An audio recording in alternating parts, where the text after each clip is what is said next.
Buenos días desde la Iglesia de la Cuesta en Segovia, en el jueves de la 9ª semana del tiempo ordinario.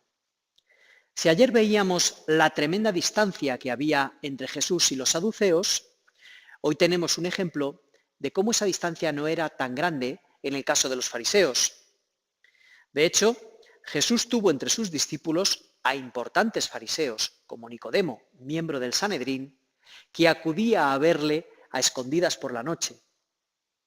Pero sin duda, el más relevante fariseo que fue discípulo de Jesús fue San Pablo.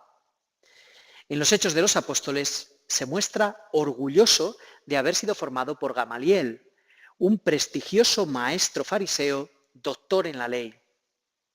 Fue precisamente esa esmerada formación la que le permitió, cuando se encontró con el Señor resucitado en el camino de Damasco, comprender que Dios había cumplido en Cristo las promesas que había hecho a Israel. Marcos nos cuenta la conversación entre un escriba y Jesús. Los escribas, expertos en la ley, eran normalmente fariseos, aunque podía haber algún escriba saduceo de la casta sacerdotal.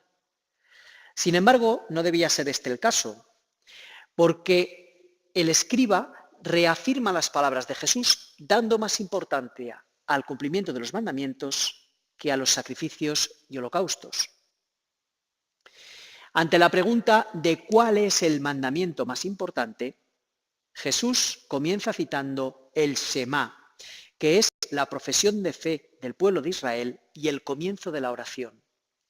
Escucha, Israel, el Señor es nuestro Dios, el Señor es uno. Cristo, palabra viva de Dios, recuerda a Israel que Dios se le ha revelado a través de la palabra. Por eso, en la vida de fe y en la oración es más importante escuchar que hablar. Nos lo recuerda Jesús en el Evangelio de Mateo, en el que nos recomienda no hablar mucho en la oración, porque no por mucho hablar vamos a ser más escuchados. Cristo continúa citando el Deuteronomio y el Levítico, utilizando un solo verbo para decirnos qué tenemos que hacer. Amar. Amar con todo el corazón, pero también con toda la mente, con toda el alma, con todo el ser. Primeramente a Dios, que es el amor en sí mismo, y después al prójimo como a nosotros mismos. Ese es el núcleo de la ley. Ese es el camino que lleva al reino.